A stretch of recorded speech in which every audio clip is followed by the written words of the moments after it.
Hello, friends. On air from Nashville, it's me, Ruth Rosen. And on air from Seattle, it's me, Tim Tackett. Welcome back to the Let It Be podcast. Today's episode continues discussion of the journey. We want to continue to open up to you about who we are. Your journey is yours, and its impact can reach far. In episode 3 of the journey, Ruthe and I share our adoption stories and encourage you to explore how your experiences and strengths can guide your next steps. Welcome back. We are on part 3 of our series of the journey. We are continuing this topic because Ruthe, we can't get through just one episode of the journey. It's got to be broken up into many parts. First part. Too much. Yeah. And the journey is one of the learned wisdoms from your book, Never Give Up, by Ruthe Rosen. And there are a lot of learned wisdoms, and this one just happens to be about the journey. And what we are focusing on, Tim, is draw upon your own life experiences, personal strengths, and talents to impact another person's journey. That's right. The first episode we focused on, what were we focusing on in the first episode? I forgot. Tim, you already forgot? My goodness. So in our first episode, we shared a little bit about who, what, where, and why. Why are we doing this? How are we connected? And letting go. Our last episode, we focused on a little bit deeper into our journeys. You had some questions, which hopefully I answered. And then you opened up for the first time in a long time, Tim.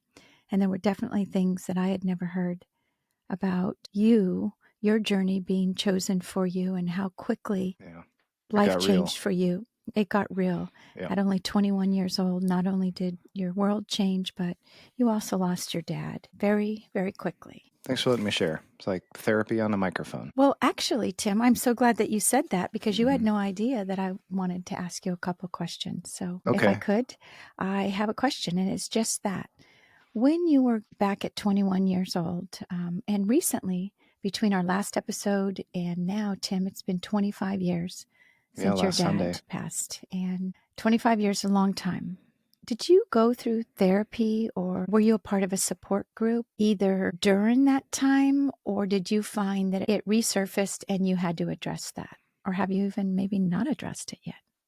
I did not seek out therapy at that time. It was recommended to me, but I actually went the other way. I had a lot of friends who were there for me, and they would often stop by and check in on me, and I didn't act out with anger. It was mostly just like sadness and introspection. It's kind of floating through life. And at that time I was teaching, so it was hard. It was hard to focus on, making a young child's life better when my life was not great. And so you needed support, deeper support, professional therapy, but you just chose not to go that route. So do you feel that it's kind of come up and surfaced, and have you addressed it now within this last 25 years? Oh, absolutely. Yeah, I actually did start seeing a therapist maybe like 5 years ago. There were some other things in my life that were cropping up that I was having a hard time working through, and just really struggling every day. And it was discussed. I think I was able to work through the pain prior to that. And my wife was a big part of that. Bethany was there to support me, and she lost her father a while back. And so, having to go through that again with her and really recognizing some of the trauma and what she was needing was very similar to what I needed. And so I think that. And that's you knew exactly what she needed during her time of grief. Yeah. And she processed it differently than I did. I think she actually did a much better job. It still is sad, the sadness never goes away, but you learn to appreciate the good. What got you through your hardest days, Tim? If you didn't do therapy and you were trying to recover and ground yourself again, what got you through those hardest days, and what were your outlets that grounded you? Man, we had a dog at the time. Her name was Monkey, and she was great. And Bethany and I would go on walks and go to the park. And so I remember a lot of that time being absorbed with my time with her and my time with Monkey. And at the time I was bartending, so I was not living the most healthy life, up all night, drinking a lot. So you didn't pray at all and didn't turn to God? No, that's not my belief system. So reaching out to Bethany. It was really my outlet. And did anyone offer to pray with you? No, Not even your sister. I don't think so. I mean, maybe you did, but it doesn't resonate with me. So it didn't seem like anything that. I think we talked about this on another episode, but I didn't have a relationship with God until Michael and I got married. I didn't even go to church. Yeah, you said you were a newbie when I was when Dad a was newbie Christian, in the and hospital. so just learning. Yeah. So I think praying with you and you not being open to it as well. We loved each other, but didn't have that relationship, that deep relationship to feel like we would know where we could cross lines and where we couldn't. And when you're raised at the age gap we were, it just didn't allow that bond. So anyway. Okay, well, I thank you for answering that. Those are good follow-up questions. I mean, it's important to. Those are Well, and I good think questions because. Sorry to interrupt you there. I said last time, I heard somewhere along the way, I said, I think every kid should be matched with a therapist at birth because yes, there is great value in either a therapist or a life coach or anyone that can just kind of call you out and help you see things a little keep more you clearly. accountable, and it's okay to.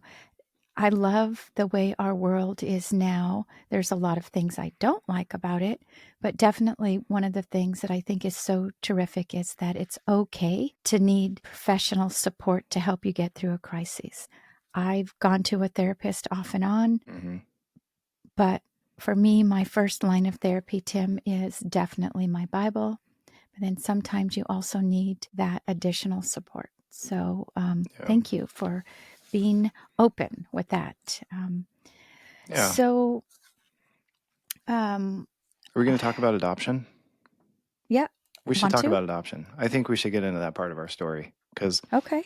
that's a huge tie for us and totally different Yes. journeys through our adoption stage and completely different viewpoint on families and how we're connected and Yep. related. But also because our mom, her decision during her journey to give me up, the strength, the courage to let go when she knew that she couldn't provide, and then the courage and the strength to love another person's child as your own through her choice to adopt you. So I Yeah. definitely think we have a couple good stories that we need to share. I would love to hear your story because I know I was 5 when you, a total stranger, came over. Like, who's? So I have a So sister now.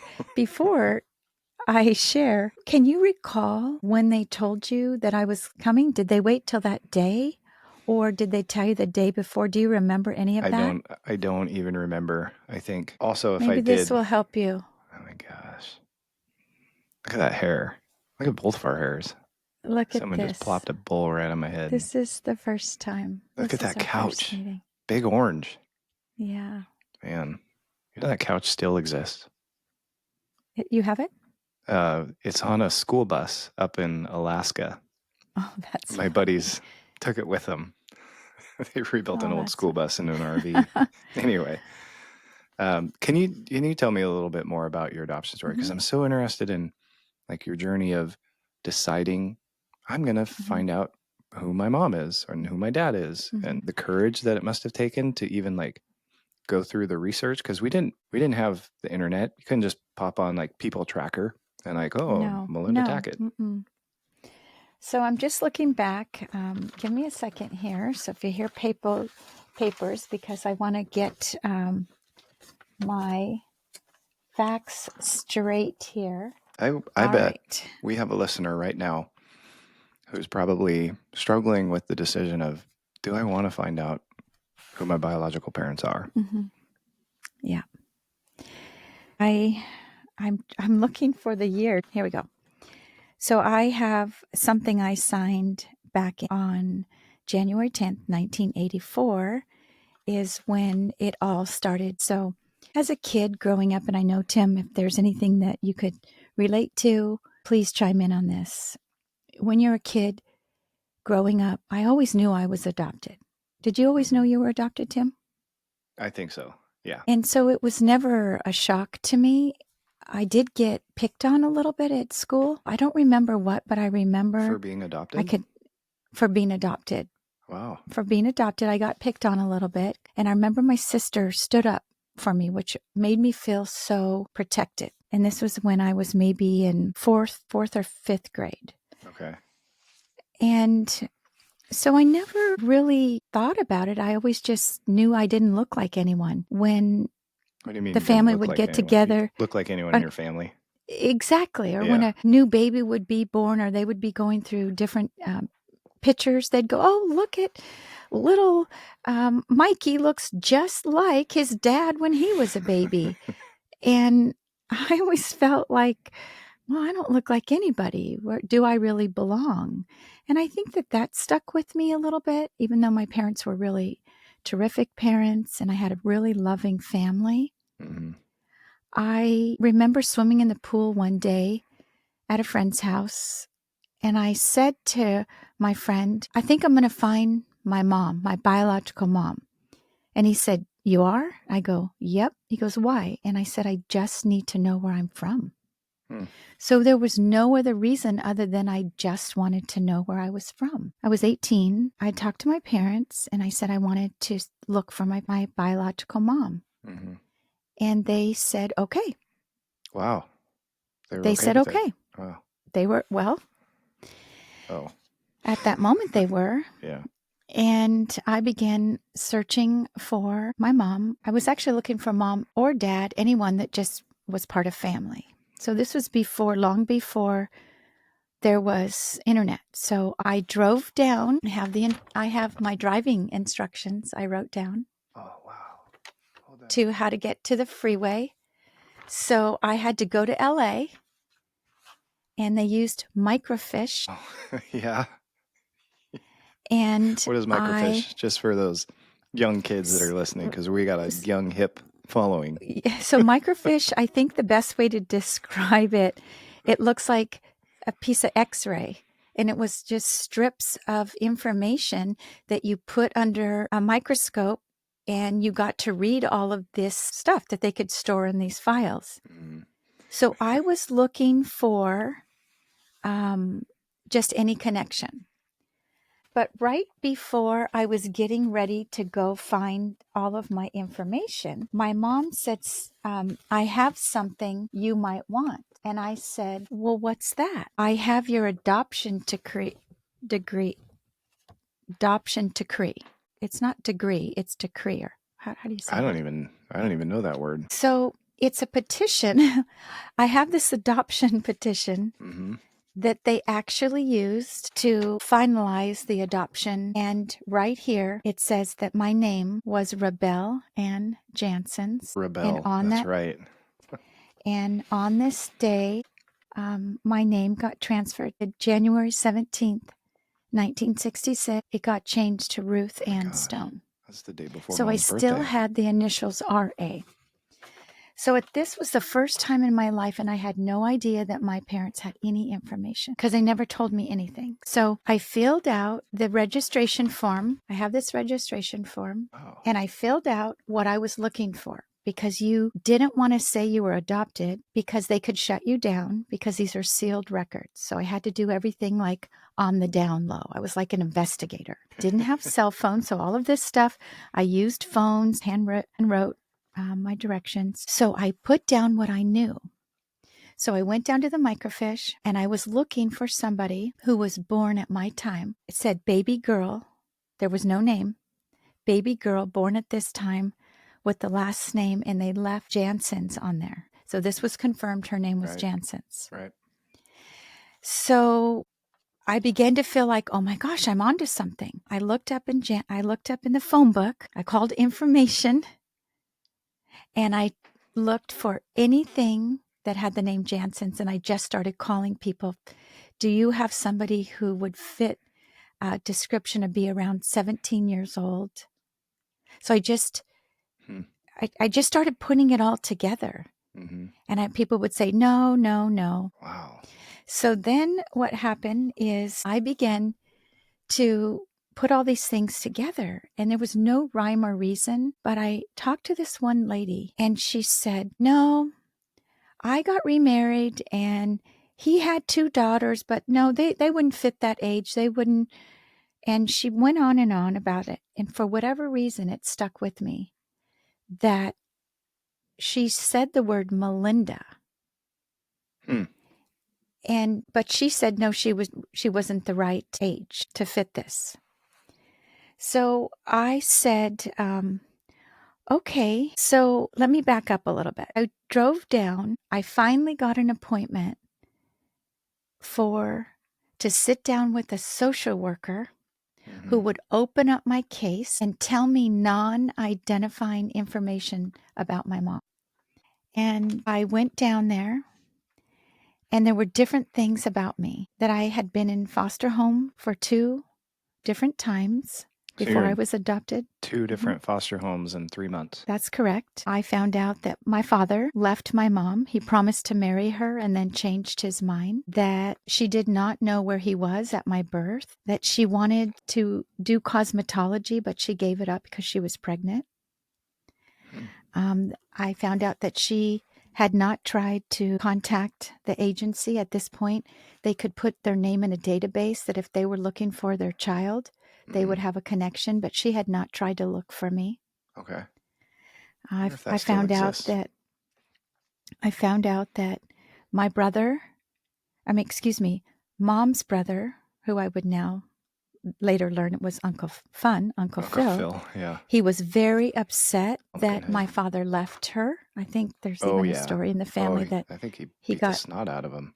I think so. I think that happened. So what's really crazy, here's where the story took a twist. Remember, the lady is sitting there reading everything about me in this folder that she opened up. That's how you did it. It wasn't on a computer. It was actually in a thick folder. Yeah. And the lady opened the folder. She said, "Excuse me, I have to take care of something real quick outside of the office." Wow. Wink, And wink. she now, Tim, I was a rule follower. Well, I had a lot. I was a rebel. Rebel. Yes. But she left this folder on the desk open, left the room, closed the door. I didn't know what to do. Man.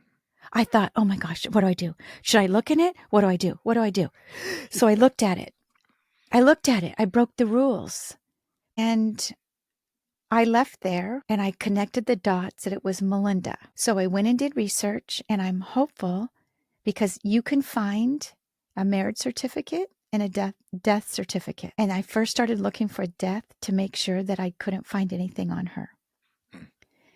Then I tried to look for marriage certificate, and I found out she was married to Douglas R. Tackett. And I got so excited that my parents came home, and I said, "Sit down, sit down, sit down. I have something to tell you. I have something to tell you." Okay. I found my mom. I think I found my mom. And their face, the way I threw it out there, they were so taken back what I had told them that they did not want me to go any further on this search. That's tough. Did not want me to find her. So I had to have everything sent to my boyfriend's house at the time. I was on the down low trying to do my research, and I finally found a telephone number for Melinda, now Tackett, who was Melinda Jansen's, and I tried calling, and there was no answer. This was on the 17th of January, and I said, okay, I'll try again tomorrow. So I went back over to the house, and I said, "Oh, hi, is this Melinda Tackett?" "Yes, it is." "Oh, okay. They tell you that don't tell too much information because they could hang up on you and not want to talk to you, because you don't know if they want you to find them. You don't know the circumstances." So I was being very careful. Am I talking to the right person? And she says, "Yes, it is." And I said, "Oh, okay." So I quickly identified, "Well, my name is Ruthe Ann Stone, and I am calling you from California," because at this time that means long distance phone call. So she's going to be nice. Right. She's going to be nice. She's not going to hang up. So I was trying really careful to do everything that they told me to do. And I was asking Can I all stop these. real quick? I'm sorry. But who's they? Okay. I went to an Alma Society, which helped give me some pointers and tips. They were the ones who told me to go down and look for the records on the microfiche to get as much as I could. Got it. Okay. They even told you all kinds of little tricks. And so I feel like when I say they, it was a accumulation of a lot of different things that I was learning. So I was being very careful to ask the questions without triggering anything. Then I began to like, okay, is this really the person? I think it is. I think this is my mom. So I beginning to ask her questions that they told me that I'd found out about. Are you like 5'7"? Wow. When you were in high school, did you have long dark hair? Hmm. And she was like, who is this? Oh, she probably thought it was Philip. She thought it was Philip. You had heard this. Yes, because let me tell you why. I'm going to get to that. She goes, who is this? What do you want? And I'm like shaking. And then my friend walks in the room, hears me, and says, just tell her you're adopted. Just tell her you're adopted. And at this point, I'm like, oh my gosh, I need to tell her. And I said, well, I'm adopted and my birth name was Rebel Ann Jansen's and I think you're my mom. And she stopped. And with the shaking tears in her voice, she said, yes, I am your mom and today is my birthday.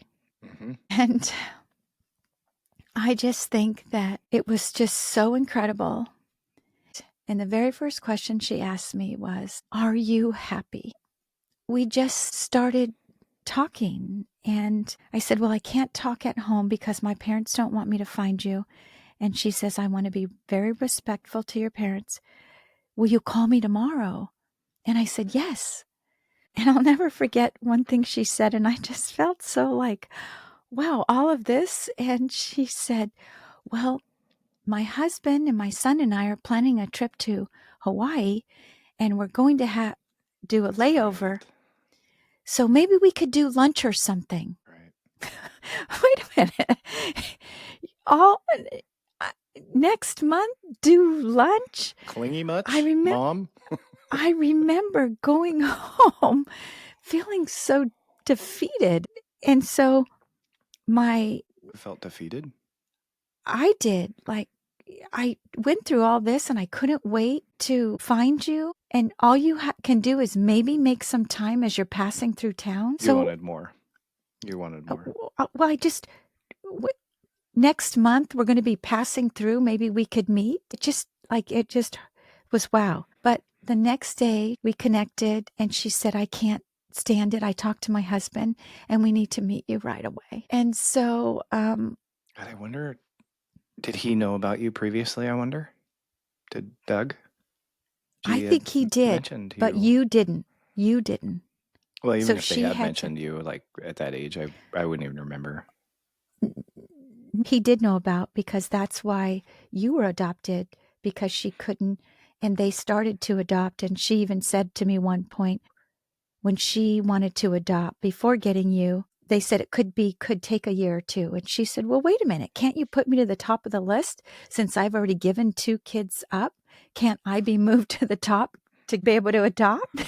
So yes, she did. I'll finish it up, but I want to talk about you, Tim, as well. But we had agreed not to send any pictures in the mail because we wanted to be surprised when we saw each other for the first time.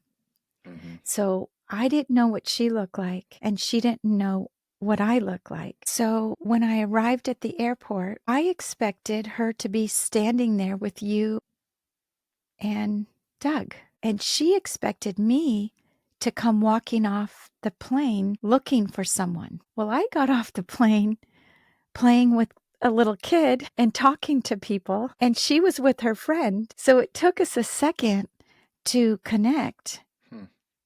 And I remember the moment I looked at her, I knew I recognized her because she looked like me. And she said the moment she saw me, really looked at me, my eyes were my dad's. Wow. So we hugged and we cried. And then we were walking to the car. And I just jokingly said, so when's my birthday? And she goes, November 15th. And I looked at her and I said, you're not my mom. And so we laughed.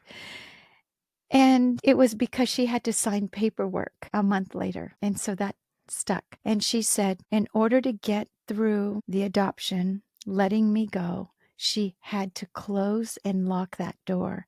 She did not want to open it. That's why she did not apply to be found, because that's how she survived. It's a great story. It's pretty And cool. I And know I want to say too, you do look like her. It's amazing. And even Bethany, when she watches these videos, she's like, God, it's amazing how much she looks like your mom. Well, and it feels great to be able to look like someone. And I think, and this is Couple of completely different. tomatoes. Aw. So I think that's, and I know we're sidetracking here, but I think that was always one of the hardest things when I had to lose Carla, is that she was my person who I got from the beginning and I didn't have to let go of, and we were connected. So that was all those emotions. I think the adoption emotions, as we talk about journeys and how they shape us, is those emotions never leave you.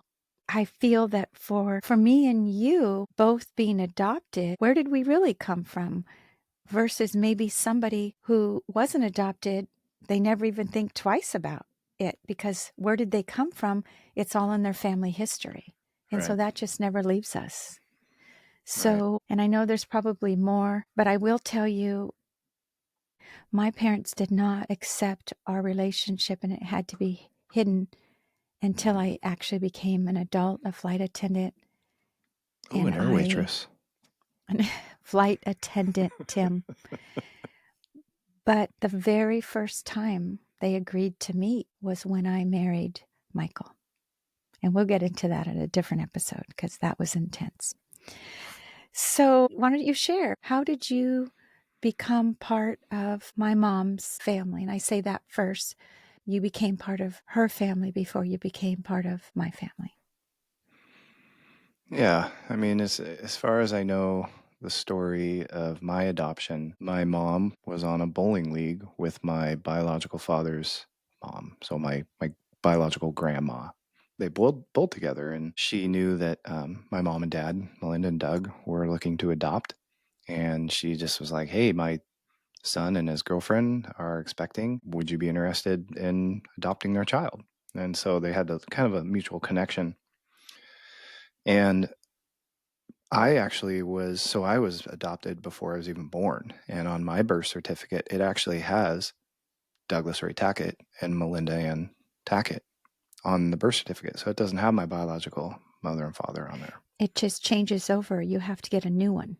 So you have an original birth certificate that is not until the adoption final. That's how I was able to find it on microfiche. Everybody is born with a birth certificate, and once the adoption gets finalized, then a new birth certificate is created with Melinda and Doug on it. Interesting. Yeah, the only one I have is with them. That's all, because the other one is no longer exists. Like, that person does not exist. Okay. Well, But in my case, Rebel does exist. Clearly, will always exist. Yes, look at you. Yeah, and I have all those documents, and I have the sheet that talked about like what my family history was, heart issues, and I was allergic to milk and stuff like that, and so I still have all those all handwritten. So it's just a couple pages, and sometimes I go back and look at it.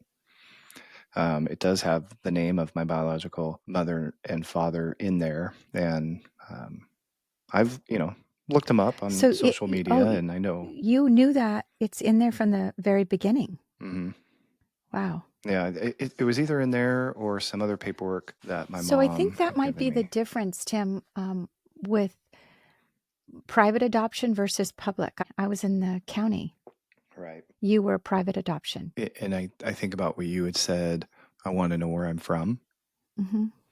I know where I'm from. I have a totally different view. Like I haven't sought them out.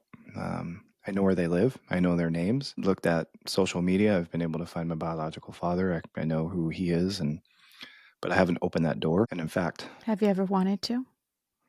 I'm in a part, there's a curiosity, but no. I mean, I'm curious, but no. And in fact, I brought this up one time, and the only time I've ever seen my dad cry was when I said I want to find my true mom and dad. Mm. And I remember I might have said real or my biological. Who knows what I actually said. Our parents who raised us and adopted us and loved us are our parents. Yep. Yeah, absolutely. And I had a great childhood. They provided for me. They sacrificed for themselves to provide for me, and I was lucky. And I don't know that I would have had that same life with my biological mom and dad. I don't think I would have. They're not together anymore. I would have been a child of divorce or who knows what else. But I know who I am, being raised in Snohomish, having a great childhood, Yes. great vacations, going to Hawaii before you. A great older sister. Great Before I older came sister. along, you were the only child. And then all of a sudden, you actually had it perfect, though, if you think about it. You were an only child at home, but you still had a big sister. Yeah. Oh man, and you spoiled me too. And I remember you sent me like a pound of gummy bears one time, and I don't think it was a man, pound. I think it was like a 5 or 10 pound bag. And yeah, I definitely remember that. So I want to get yeah. back to a little bit more, though, Tim, on your sharing that with your dad. If you were to search or learn anything more, do you feel that you're betraying him or letting him down if you were to move forward with that feeling? What does that feel like? I don't think it's betraying him because, I was there to the end of his life, and my only regrets are not spending more time with him, not getting to know him more as a friend as opposed to that father figure. But, after that moment, I realized the impact that I made on the both of them by saying that. And so from there on, I let it go. And it was like, you know what?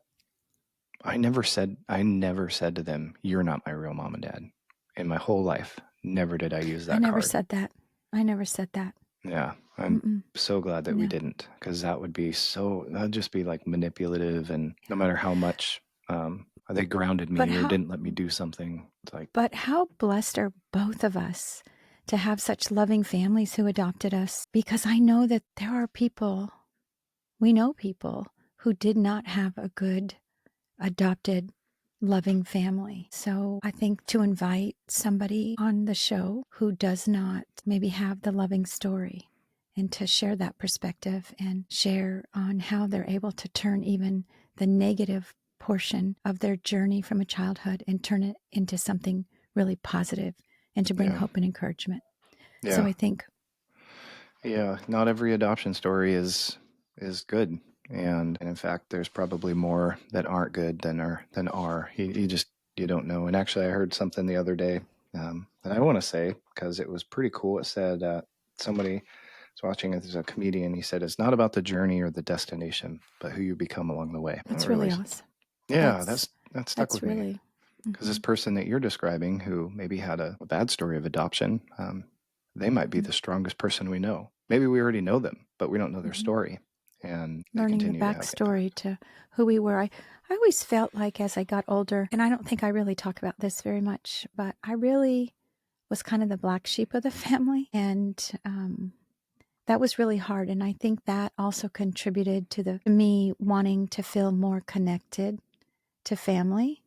My family is terrific, so I don't want to say this in the wrong way, but I really did. And so those were emotions that I had to work through. You had sisters, right? I You had I do. siblings, I have two sisters. and they were biological. My mom my mom was 43 years old when she adopted me, and my dad was 41. Was the baby of the family. My mom who adopted me, she had her own biological child, Linda, my sister, Linda. raised her. She got married. My mom did not want to have more kids on her own. She had a terrible pregnancy. This was back when they didn't have all the things to comfort childbearing pregnancy that was difficult. And she said she would never get pregnant again and chose to not give birth but adopt. So she adopted my sister, 3 years prior, she is not my biological sister, Ginny, and she never wanted to find her mom and dad either. The family was very upset. Nobody in the family really wanted to talk to me. They were very angry that I found my biological mom and wanted to have a relationship. Mm-hmm. Now, things changed over the years, and they met Melinda. We all got connected after we got married, but it was really rough years. And Mm-hmm. I know later on, my sister found her parents, Hmm. who they were, but they were both gone by the time she found them. But she got connected to a cousin or a sister or half sister. Hmm. But my other sister, who was my mom's biological child, she had 2 children of her own and fostered and adopted 5 other. Wow. So there's a lot of adoption stories here, My a goodness. lot of different perspectives. Yeah. Wow. Okay. And you met them at the wedding. That Yes. was so long ago, too. I mean, God, talk about like the memory of a 5-year-old. The memory of a 19-year-old is probably just as bad. When you look back at the experience that whole journey of adoption, how has that shaped the direction of your journey today? Well, I think that there's not one thing. I think it connects me to people more. I have more empathy. The process to find her, the rough road that we had, just because I was the daughter and she was the mother, we had a very, very rocky trying to get to know each other. Mm-hmm. And a lot of it was long distance, and me just the age of where I was from finding her at 19, then becoming a parent myself, and just everything. So there's not any one thing, but I wouldn't go back and change anything. Yeah. Maybe the way that I told my parents how I found my mom, sit down, sit down. That was probably not good, and I would not have them meet for the first time on my wedding day because it was awful. It was awful. I'll have to show you that picture sometime, and you're going to go, oh my, yes. Ooh, So, I would love to see yeah. that. Yeah, Yeah, I, I'd I love to have a show couple that to you. pictures from them, but I would also like to add that the impact that you're making, on our listeners or people you encounter throughout your day when you get to say, like, I was adopted, there's an instant kinship and recognition Yeah. of what may have been a struggle, what may have been good, what may just all the possibilities of how that may have gone is very much a tribal Mm. feeling. I taught a kid who was adopted, and he felt out of place because he did not look like his mom. There was no Mm-hmm. dad, there was just the mom, and he was adopted, and he felt very out of place. And I coached him in football too. I remember one day being like, "Hey, Terrence, did you know that I'm adopted?" And he looked at me like, "You were?" I was Oh, like, "Yeah, finally, my yeah, people. yeah." And there was an instant connection, I think, from this young man. And I, love to know how he's doing today, but I remember having that connection with him. And so just being able to impact him and kind of create a comfort level with him Yeah. in school and around his peers. Well, I think when we were also raised, it wasn't talked about. You didn't talk, at least when I was quite a bit older than you.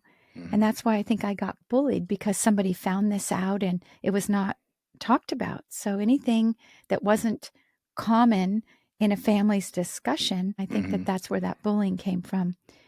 But today's adoptions are so much more open. There's no contact with the family. Like, the kid does not talk to his biological parents, but the adopted parents understand the depth of what they had to go through to let go, Yeah. and send pictures annually so that they can still know how their child grew up. I think that's just such a beautiful thing. Yeah. And Yeah. It's changed so much. that would be another great perspective to have on one of our episodes, Tim, is let's have somebody share when they have a completely open adoption and still have contact. Let's see how does that feel different? Yeah. I would That would love be that. that would be a great episode. Yeah. Yeah. That's such a So neat process. how about for you, Tim? How do you think, can you identify any one thing that your journey of adoption has helped shaped who you are today? It's interesting. Okay. So something I think about is my relationship with Bethany and her family. And I'm not, I'm not a biological family member, but I am a family member, Mhm. whether they like it or not. Oh, you know they love you. And so, like Bethany's sister, we have a good relationship. Her name's Jessica. Her husband Stephen. We have a good relationship. Bethany's mom. There's just I don't know, what I would consider a closer connection based on what I perceive family to be. And I know I was raised with Doug and Melinda, and me growing up, my friends would ask me like, "Oh, you're adopted? What does that mean?" And so I got to impact them by explaining like what it looked like, and they'd be like, "Well, isn't that weird? Yeah. Why the hell would it be weird? Excuse me. Yeah. Why is that weird?